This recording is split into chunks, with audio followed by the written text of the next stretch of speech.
Hello everyone, welcome to new information new guidance channel.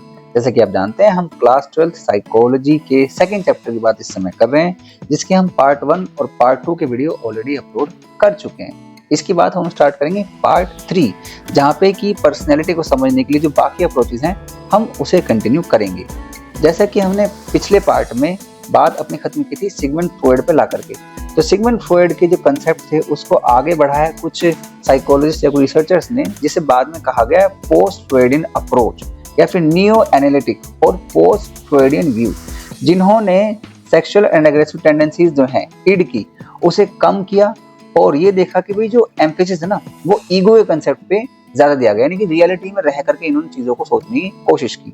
और जब इन्होंने रियलिटी में रह करके ईगो के कंसेप्ट पे एम्फेसिस किया तो इनका मेन फोकस था लोगों के बेसिक क्वालिटीज पे, ह्यूमन क्वालिटीज पे, जो की थी creative, competence and problem solving. यानी कि एक जो इंसान है वो अपनी क्रिएटिविटी, अपने कॉम्पिटेंस, प्रॉब्लम सॉल्विंग के बेसिस पर चीजों को आगे लेकर के चलता है। और जब हम इसकी बात करते हैं तब यहाँ पर बात आती है सबसे पहले कार्ल यूंग की। ये कार्ल यूंग है जिन्होंने एनालिटिकल साइकोलॉजी की बात की। जब ये एनालिटिकल साइकोलॉजी की बात करते हैं तो ये कहते हैं कि एक इंसान का जो सोर्स ऑफ एनर्जी है लाइफ में वो उसके एम्स एंड एस्पिरेशंस है, यानी कि जो उसने गोल बनाए हुए हैं। और जब वो अपने गोल्स को लेकर के चलता है तो अपने सोसाइटी और अपने जो उसके गोल्स है, डिमांड्स है, उन दोनों के बीच में बैलेंस बना करके चलता है।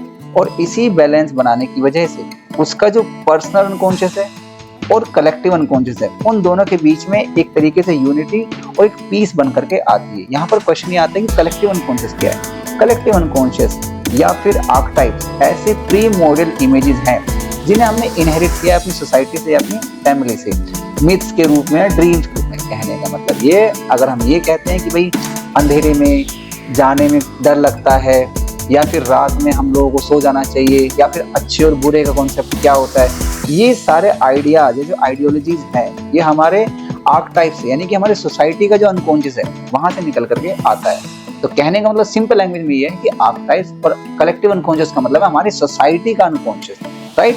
तो दो टाइप के अनकॉन्शियस के बीच में हम बैलेंस बना करके चलते हैं, वहां से हम अपनी जो बैलेंस है अपने अंदर उसे बना करके चलते हैं। ये बात की है कार्ल यूंग ने एनालिटिकल साइकोलॉजी बताते हुए। इसके बाद में बात आती है कैरन हॉर्नेय। ये कैरन हॉर्नेय है, इन्होंने सिगमंड फ्रॉइड के कुछ इंपॉर्टेंट कॉन्सेप्ट्स को विरोध किया। इन्होंने सबसे पहले ये बोला कि भाई देखो, सबसे पहली बात तो ये कि इंसान की लाइफ में जो उसका बेसिक सोर्स है एनर्जी है वो है ऑप्टिमिज्म, और ह्यूमन ग्रोथ और सेल्फ एक्चुअलाइजेशन को हमें फोकस करके चलना चाहिए। लेकिन उन्होंने एक बात और कही कि सिगमंड फ्रॉइड का एक कंसेप्ट था जहाँ पे वो विमेन्स को इन्फीरियर दिखा रहे थे इन कंपैरिजन टू मेल्स। लेकिन इन्होंने कहा कि नहीं, देखो ऐसा नहीं है, each sex has admirable attributes, मतलब कि दोनों ही जेंडर, मेल और फीमेल, दोनों ही बराबर काम करते हैं, कोई भी एक दूसरे से सुपीरियर नहीं है। हाँ, अगर हम बायोलॉजी की बात करें वहां पे कोई भी दूसरे सुपीरियर नहीं है। पर अगर हम सोशल फैक्टर्स की बात करें, कल्चरल फैक्टर्स की बात करें कि जिन्होंने मान लिया है कि भाई इस चीज में जो है मेल आगे है, इस चीज में फीमेल्स पीछे हैं, उस बेसिस पर मेल और फीमेल्स को सुपीरियर और इन्फीरियर बताया गया, जो कि गलत है। इस बारे में कैरन हॉर्नेय बात कर रही है। कैरन हॉर्नेय ने एक बात और बात की, दैट जो साइकोलॉजिकल डिसऑर्डर्स है ना, they were caused by disturbed interpersonal relationship. इस बात को ध्यान रखना, अंडरलाइन कर लेना कि अगर साइकोलॉजिकल डिसऑर्डर्स को हम ये देख रहे हैं कि वो इंटरपर्सनल रिलेशनशिप खराब होने की वजह से डेवलप हुए हैं, इस बारे में इन्होंने, यानी कैरन हॉर्नेय ने बात की है। इन्होंने एक बात और बात की है, when a parents behaviour towards a child is indifferent, discouraging and erratic, the child feels insecure and a feeling called basic anxiety results। कहने का मतलब ये है कि अगर बच्चों के और पेरेंट्स के बीच में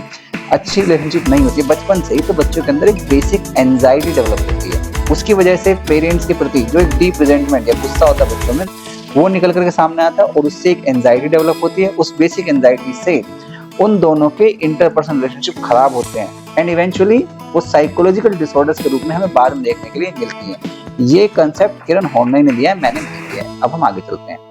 यहाँ पे बात आती है अल्फ्रेड एडलर की। ये जो थोड़े से परेशान है, अल्फ्रेड एडलर जी ये कहते हैं कि भाई देखो, अगर हम इंसान के लाइफस्टाइल और सोशल इंटरेस्ट को सोर्स ऑफ एनर्जी माने तो हमारे जो पर्सनल गोल्स हैं हम उन्हें अचीव कर पाते हैं। लेकिन पर्सनल गोल्स को अचीव करने के लिए सबसे पहली बात ये है कि हम अपनी लाइफ में पर्पसफुल और गोल डायरेक्टेड बिहेवियर करें। उसके बाद अपनी कैपेसिटी को चूज करें, क्रिएट करें कि भाई मैं किस तरीके से इन गोल्स को अचीव कर पाता हूँ। और जब हम पर्सनल गोल्स को अचीव करने की कोशिश करते हैं तो हम ओवरकम करते हैं अपनी इनएडिक्वेसी को, यानी कि अगर हमारे अंदर कुछ स्किल्स नहीं है, हम उन स्किल्स को डेवलप करके अपने आप को मोटिवेट कर सकते हैं ताकि हम अपने पर्सनल गोल्स को अचीव कर पाएं। इन्होंने एक बात और बात की, वो थी इन्फीरियरिटी कॉम्प्लेक्स। ऑल्फ्रेड एडलर ये मानते हैं कि भाई हर एक जो इंडिविजुअल है ना, उसके अंदर एक जो फीलिंग ऑफ इनएडिक्वेसी है और गिल्ट है वो बचपन से होता है। अगर हम इन्फीरियरिटी कॉम्प्लेक्स को कम कर पाएं तो कहीं ना कहीं हमारा जो स्ट्राइविंग है सुपीरियरिटी कॉम्प्लेक्स की वो फुलफिल हो पाती है, और जो हमारी फीलिंग है इनएडिक्वेसी और गिल्ट वाली जो बचपन से जन्म लेती है वो हमारी थोड़ी सी कम हो पाती है। इस बारे में ऑल्फ्रेड एडलर बात करते हैं। अब ये परेशान नहीं होंगे, अब हम आगे बढ़ते हैं। यहाँ बात होती है एरिक फ्रॉम की। एरिक फ्रॉम एक वो व्यक्ति हैं जो कि हमारी पर्सनैलिटी को डेवलप करने के लिए जो सोशल कंसेप्ट है या सोशल ओरिएंटेशन है उसकी बात करते हैं। और एक बात और करते हैं that every individual strives for freedom.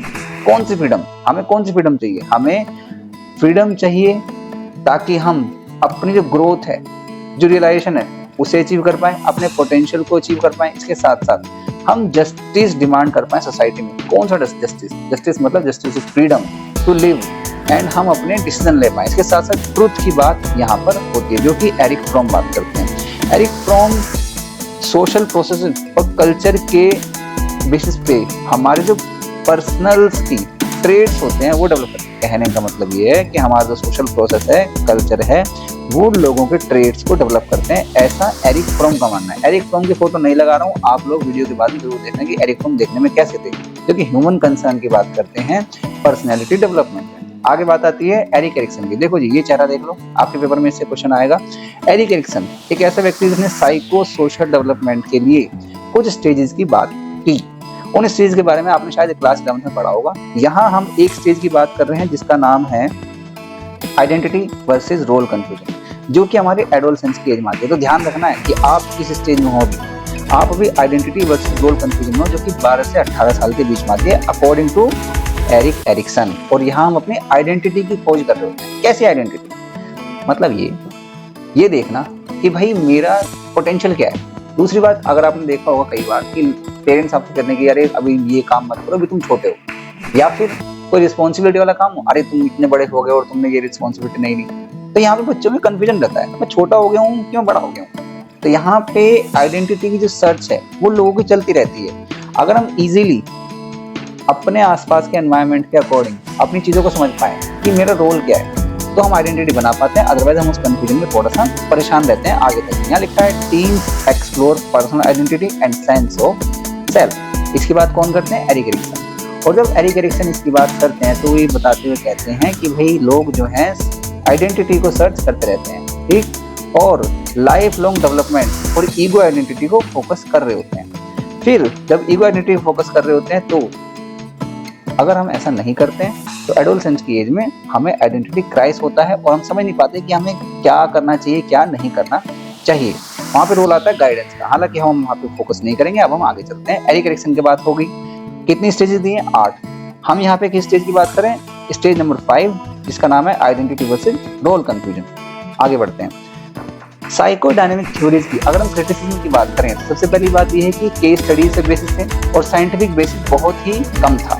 Sample size बहुत कम था, जनरलाइजेशन ज्यादा था। कहने का मतलब ये है कि अगर मैं 2 लोगों पे रिसर्च करके उनकी लाइफ की केस स्टडी बनाऊं और ये कह दूं कि भाई इंडिया के इंसान को भी वही काम करेगी और अमेरिका के भी, तो ये बात गलत होगी। बड़ा ही वेग कंसेप्ट हो गए और इसकी टेस्टेबिलिटी के भी इश्यूज होंगे। तो दूसरी बात ये है कि साइकोडायनामिक थ्योरी में मेल सेंट्रिक बायस में देखने को मिलती है, क्योंकि सिगमंड फ्रॉइड मेल्स को प्रोटोटाइप मानते हैं हर एक चीजों के लिए, जबकि नेग्लेक्ट करते हैं फीमेल्स के एक्सपीरियंसेस को। लिमिटेड कॉन्सेप्ट था जिसको बेस बनाया गया। इसके बाद में ओवरलुक्ड फीमेल पर्सपेक्टिव, ये कुछ क्रिटिसिज्म है साइकोडायनामिक थ्योरी की, आप ध्यान रखें। अब हम आगे चलते हैं। यहाँ बात आती है बिहेवियरल अप्रोच। हमारी पर्सनैलिटी कैसे डेवलप होती है? अगर हम बिहेवियरल कंसेप्ट में देखें तो हमारी लर्निंग, हमारी रीइंफोर्समेंट कैसी रही है, वो बात यहाँ पर आती है। स्टिमुलस और रिस्पॉन्स के बीच में कैसा कनेक्शन रहा है। आपने क्लास 11 में पढ़ा होगा पैवलोव के बारे में, जहाँ एक डॉग का एसोसिएट होता है घंटी के साथ। जब घंटी बजेगी तब वो सलाइवेट करेगा। बिल्कुल ऐसे ही ऐसे बिहेवियर जो हम एसोसिएट कर पाते हैं वो हमारी पर्सनैलिटी को डेवलप करते हैं। ऐसी होती है इंस्ट्रूमेंटल कंडीशनिंग, कि जिस चीज में हमें अच्छा ये मिलेगा, रीइंफोर्स मिलेगा, वैसा ही हम अपना बिहेवियर डेवलप करेंगे। और ऐसा होता है, एक तीसरा है observational learning according to Bandura, कि जैसा भी हम अपने सोसाइटी में अपने से बड़े लोगों को एज अ मॉडल देखते हैं और जैसा व्यवहार वो करते हैं हम भी वैसा ही करते हैं। मतलब अगर मुझसे बड़े लोग पिन्नी में कूड़ा बांध के कहीं गली में फेंक देंगे तो छोटा बच्चा अगर मैं हूँ मैं भी वैसा ही करने की कोशिश करूंगा, और फिर मेरा भी वैसा ही व्यवहार बन जाएगा, केयरलेसनेस वाला, या फिर सिविक सेंस कम होंगी। ठीक, तो आप देख रहे हैं कि किस तरह से हमारी पर्सनैलिटी डेवलप होती है जो हमें पर्सनली और सोशली अफेक्ट कर सकती है। फिर यहाँ बात आती है कल्चरल अप्रोच की। कल्चरल अप्रोच टू पर्सनैलिटी जो कि ये कहती है कि जितना बेटर हम अपने इकोलॉजी और कल्चर के साथ एडेप्ट कर पाते हैं हमारी वैसी पर्सनैलिटी बनती चली जाती है। अगर हमें ये पता लगे कि भाई हमारे आसपास में इकोनॉमिक सिस्टम कैसे काम करता है, लोग कैसे सेटल्ड हुए हैं, क्या क्या काम करते हैं, किस प्रकार की हमारी चाइल्ड रियरिंग प्रैक्टिसेस है हमारे आसपास में, वैसे ही हमारी स्किल, हमारी एबिलिटीज, हमारा बिहेवियरल स्टाइल और हमारी प्रायोरिटीज डेवलप होती है। ये बात करते हैं कल्चर की। तो बिहेवियरल अप्रोच क्या करती है कि कैसा हम बिहेवियर देखते हुए आते हैं, कैसा बिहेवियर हमारा डेवलप होता है लर्निंग के बेसिस पे, उससे हमारी पर्सनैलिटी बनती है। कल्चरल अप्रोच कहती है कि भाई जैसा हम अपने एनवायरनमेंट, इकोलॉजी और कल्चर के साथ अडेप्ट कर पाते हैं वैसी हमारी पर्सनैलिटी बनती है। तो ये हैं दोनों अलग अलग कंसेप्ट। यहाँ बात आती है ह्यूमनिस्टिक अप्रोच की। और जब ह्यूमनिस्टिक अप्रोच टू पर्सनैलिटी की बात करेंगे तो कार्ल रोजर्स और अब्राहम मैस्लो, ये दो लोग हैं, इनकी बात आएगी। कार्ल रोजर्स और अब्राहम मैस्लो की जब हम बात करते हैं तो ये दोनों ही सेल्फ एक्चुअलाइजेशन को फोकस करेंगे। और जब सेल्फ एक्चुअलाइजेशन को फोकस करेंगे तो ये बात करेंगे जेन्युइननेस की, कि मतलब हम अगर किसी भी इंसान से बात कर रहे हैं या उसके साथ डील कर रहे हैं तो हम उसे वैसा ही एक्सेप्ट करें जैसा वो है। अनकंडीशनल पॉजिटिव रिगार्ड, मतलब हम आपको पॉजिटिव रिगार्ड केवल इसलिए देंगे क्योंकि आप छोटे हो या फिर आप दिखने में बहुत अच्छे हो, नहीं। आप जैसे ही व्यक्ति हैं, आप एक इंडिविजुअल हैं और आपको उसी प्रकार से जेन्युइनली एक्सेप्ट किया जाए और आपकी बात सुनी जाए एम्पैथेटिकली। ये तीन मेन कंसेप्ट हैं ह्यूमनिस्टिक अप्रोच के, और ये असेंशियल फॉर ग्रोथ है। अगर हम ऐसा नहीं करेंगे तो हमारा ग्रोथ बहुत ज्यादा अच्छे से नहीं हो पाएगा और हमारी पर्सनैलिटी अनहेल्दी होगी। अगर हम इसमें थोड़ा सा आगे जाएं तो कार्ल रोजर्स एक फुली फंक्शनिंग पर्सन के बारे में बात करते हैं जिसकी वो 5 कैरेक्टरिस्टिक्स देते हैं। सबसे पहला ओपन टू एक्सपीरियंस, मतलब हमारे आसपास में जो भी चीजें हैं पॉजिटिव नेगेटिव हैं हम उन्हें एक्सेप्ट करें और नेगेटिव फीलिंग्स को डिनाई ना करें बल्कि उन पे काम करें ताकि हम उन्हें बेटर तरीके से उन पे काम करके एक अच्छी जो अंडरस्टैंडिंग इंसान की वो डेवलप करें। एग्जिस्टेंशियल लिविंग, मतलब कि मैं यहाँ क्यों हूँ, मैं यहाँ क्या काम कर रहा हूँ, या फिर इस मोमेंट में मेरा क्या रोल है, उसको अप्रिशिएट करना और वहां पे काम करना, दैट इज एग्जिस्टेंशियल लिविंग। फिर आती है ट्रस्ट फीलिंग्स। ट्रस्ट फीलिंग मतलब ये कि अपने इंट्यूशन और जो हमारे गट रिएक्शंस होते हैं, गट फीलिंग्स होती हैं, उसको भी हम कई बार प्रायोरिटी दें, क्योंकि कई बार हमारे जो डिसीजंस होते हैं हम कई बार ये देखते हैं कि सिचुएशन कैसी है, कंडीशंस कैसी है, उसके बेसिस पर हम ट्रस्ट कर पाते हैं अपनी जो इंस्टिंक्ट है, फीलिंग्स हैं या गट रिएक्शंस हैं उन पे। फिर क्रिएटिविटी, एवरीवन इज क्रिएटिव, इस पर अगर हम फोकस करें तो कहीं ना कहीं अपनी जो इंडिविजुअल लाइफ है, पर्सनल लाइफ है, उसको आगे लेकर के चल पाएंगे। फिर आती है फुलफिल्ड लाइफ। फुलफिल्ड लाइफ मतलब कि हमेशा हैप्पी और सेटिस्फाइड फील करने की कोशिश करें ताकि जो न्यू चैलेंजेस हैं लाइफ में हम उसे अच्छे से फेस कर पाए। और जब ऐसा होगा तो हम एक सेल्फ एक्चुअलाइज्ड और मीनिंगफुल लाइफ को हम जी पाएंगे। कार्ल रोजर्स ने ह्यूमनिस्टिक एजम्पशन के बेसिस पर थेरेपी भी बनाई जिसमें उन्होंने ओरिएंट किया बिहेवियर और इनेट गुडनेस को, यानी कि अगर हमारे अंदर इनेट गुडनेस है चीजों को सही से चूज करने की और सेल्फ एक्चुअलाइज्ड पाथ पे चलने की, तो हम एक अच्छा व्यवहार अपनी पर्सनैलिटी डेवलप कर पाएंगे। यहाँ पे सबसे इंपॉर्टेंट रोल आप देख लीजिए, ये है द सेल्फ। सेल्फ की थ्योरी कार्ल रोजर्स के अकॉर्डिंग ये है कि हमारे दो सेल्फ है, रियल सेल्फ और आइडियल सेल्फ। रियल सेल्फ मतलब कि जो मेरे स्किल्स, जो मेरे पोटेंशियल अभी हैं वो, दूसरा जो मैं चाहता हूँ। अगर चाहने में और होने में बहुत ज्यादा दूरी होगी तो मैं अपनी लाइफ में डिससेटिस्फाइड रहूंगा चीजों को लेकर के। और जैसा मैं हूँ, जैसा मैं चाहता हूँ, उसमें बहुत ज्यादा सिमिलरिटी, तो मैं हैप्पीनेस फील करूंगा। कहने का मतलब ये है कि अगर मैं बहुत अच्छा रनर बनना चाहता हूँ, मैं चाहता हूँ कि भाई मैं एक बहुत बढ़िया एथलीट बनूं, पर मैं सोता रहता हूँ, मैं कंफर्म तो कर नहीं रहा, पर वो तो कर नहीं रहा, अपने काम को फोकस नहीं कर रहा, तो उन दोनों में बहुत ज्यादा दूरी बनेगी और वो एक लेस कॉन्ग्रुएंट सेल्फ बन के सामने आएगा।